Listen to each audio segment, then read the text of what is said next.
Associate Professor Jamus.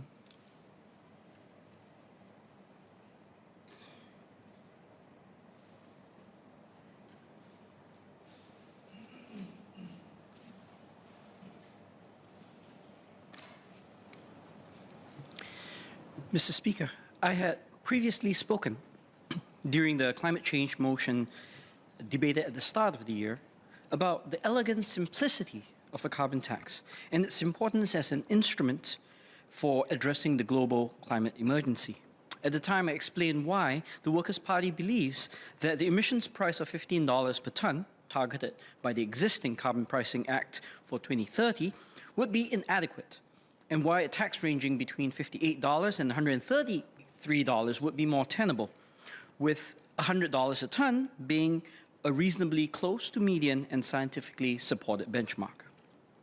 While the government has declined to come as far as we have advocated, the proposed amendments to the Carbon Pricing Act of 2018 provides for increases to the carbon price and the carbon tax rate, which the Ministry of the Environment has indicated will now be in the order of between $50 and $80 per ton by 2030.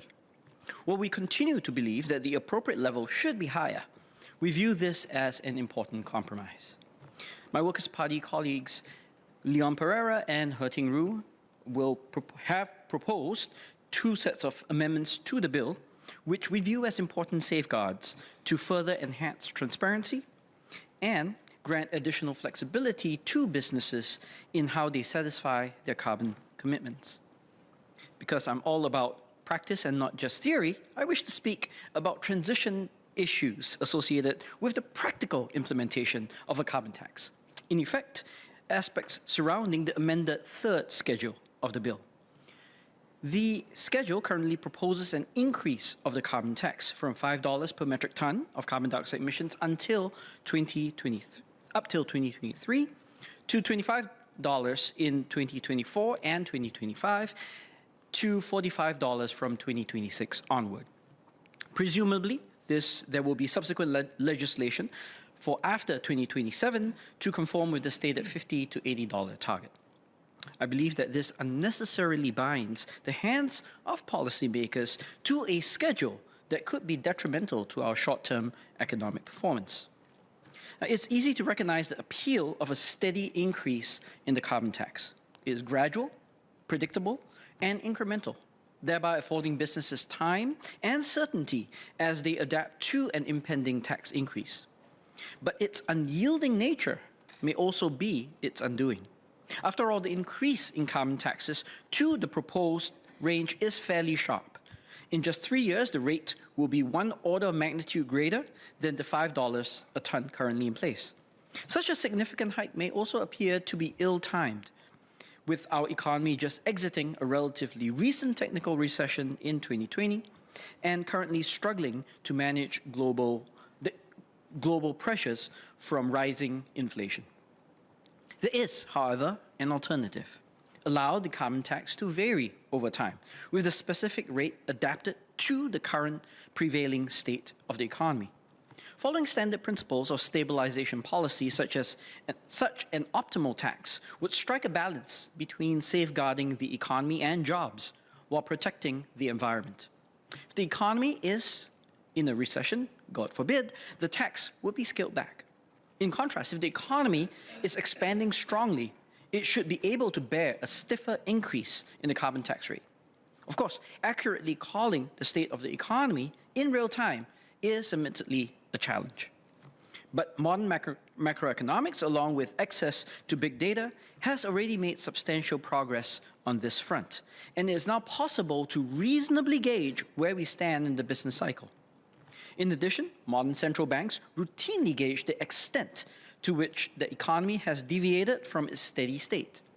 The European Central Bank, for instance, adjusts member states' budget balances to reflect the contemporary state of the economy. I would be shocked if the MAS does not have its own in-house team that performs this very exercise. Now, using this approach, the tax would adhere to a central rate outlined in the third schedule, but be up or down weighted by the MAS's evaluation of the current state of the economy. For For example, if we find ourselves sliding into a recession next year, the $25 rate could drop to $15 or $20, depending on the severity of the contraction, whereas it could rise to $30 or $35 as the economy rebounds.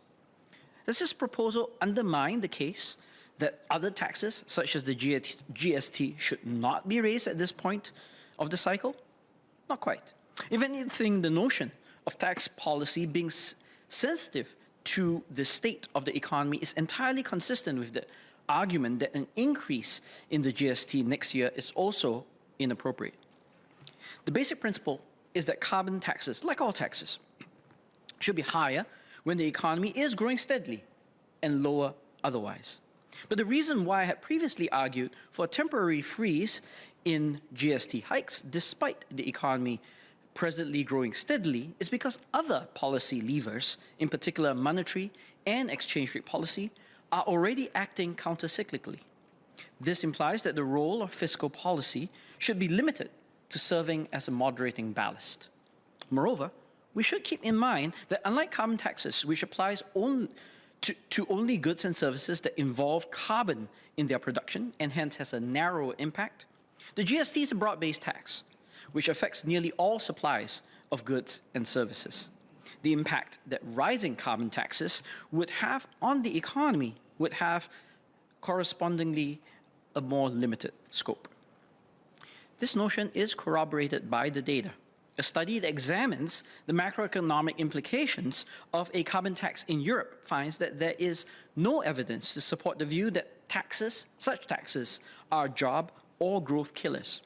Another that explores whether carbon pricing on inflation finds that it likewise does not. Incidentally, such a time-varying carbon tax need not apply only to this particular transition period. The government subscribes to the general principle that a time-varying carbon tax is attractive. The rate can be adjusted every time the Singapore economy experiences economic weakness and vice versa. Now, beyond the instruments of fiscal policy, for which carbon taxation is part, the government can also attempt to realign monetary policy toward favoring green initiatives too. This means that MAS can assist our transition process in its move toward net zero. Now, to be clear, MAS is no stranger to green initiatives. The MAS saw the inaugural launch of $2.4 billion worth of green Singapore government securities, or green SGS, in August this year. MAS Chief Ravi Menon has also explained how the MAS is supporting the development of a transition taxonomy, both at home and abroad, and spearheaded a host of other ESG initiatives. That said, the MAS has mostly been engaged in these initiatives as either a convener or a coordinator under its financial development mandate. My suggestion is that it can affect the transition process even more directly by embedding green considerations into its day-to-day operations. For example, MAS can target its open market operations toward green bonds. While the amount of tradable green bonds may be limited, consciously including green bonds in its potential portfolio of securities that it buys and sells when it conducts monetary policy can assist us in this transition process. Another way that the government can support the green transition via financial development is to establish an export-import bank. This has been a core plank of the Workers' Party's manifesto and is premised on the importance of offering financing to pursue internationalization and digitization objectives for especially our small and medium enterprises. To this, we can now add support for the green transition for SMEs to this list of objectives for a potential Ex-Im bank. In an earlier response by then MTI Minister Lim Hng Kiang's response was why the government did not feel that an Ex-Im bank was warranted. He stated that existing schemes under IE Singapore were deemed sufficient without the, and I quote, attending financial and implementation risks that setting up an Ex-Im bank would entail, end quote. While I understand such reservations, it is useful to understand why the Workers' Party, along with, in fact, MTI's own Economic Strategies Committee, have called for such a bank. Export-import banks, along with export credit agencies, finance cross-border projects that the private sector would otherwise shun. Typically, these are projects that display substantial, what we call externalities, which are the costs and benefits that private agents either do not or cannot adequately factor into their own private decision-making.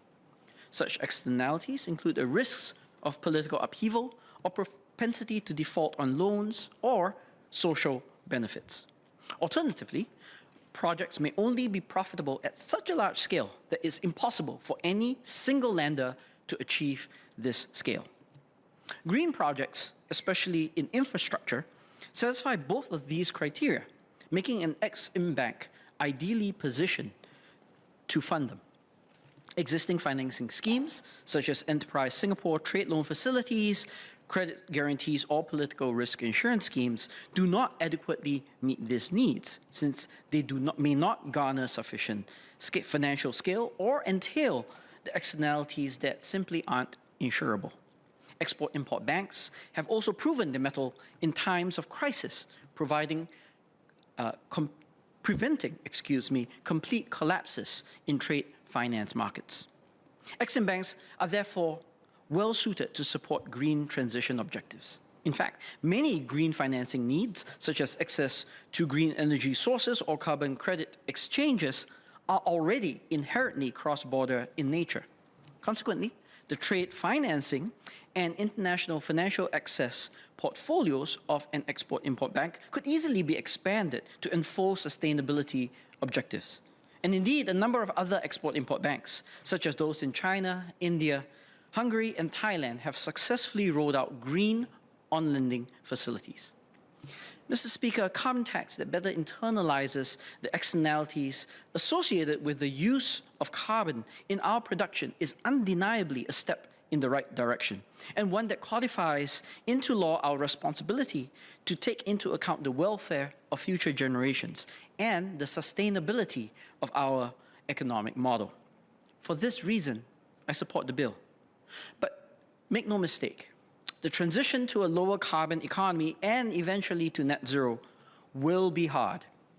As challenging as this may be, there's no reason why we shouldn't ease the process as much as we possibly can. Allowing the carbon tax to dynamically adapt to the state of the economy, as well as introducing additional aspects to our monetary and financial policies that ease the transition process, will go a long way to ensuring buy-in from those affected by the carbon tax.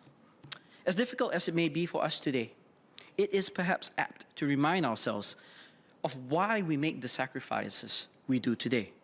It is aptly summarized by a saying frequently attributed to the Native American people, that we do not inherit the earth from our ancestors, we merely borrow it from our children. Please. Just a clarification, Mr. Speaker. I've listened very intently to Professor Jamus Lim, and I appreciate his suggestion about making carbon tax vary in time with economic situation, with GDP, or some projections that is short-term. I will address that later on as we did in my second reading closing speech. But there's a big chunk in the middle that talks about Exim Bank, that talks about financing. I'd just like to clarify whether he finds relevance of what he said to the bill that we're moving today. In what way is MSE, as a ministry, moving this bill responsible for what you have just said? Thank you. Mr. Speaker, may I respond? So I thank the Minister for her question. Actually, as I explained at the beginning of my speech, the bulk of what I'm talking about is about a transition process. That's the whole point of why I'm interested in speaking about the mechanism for getting to that process while we're talking about the carbon tax. Thank you very much.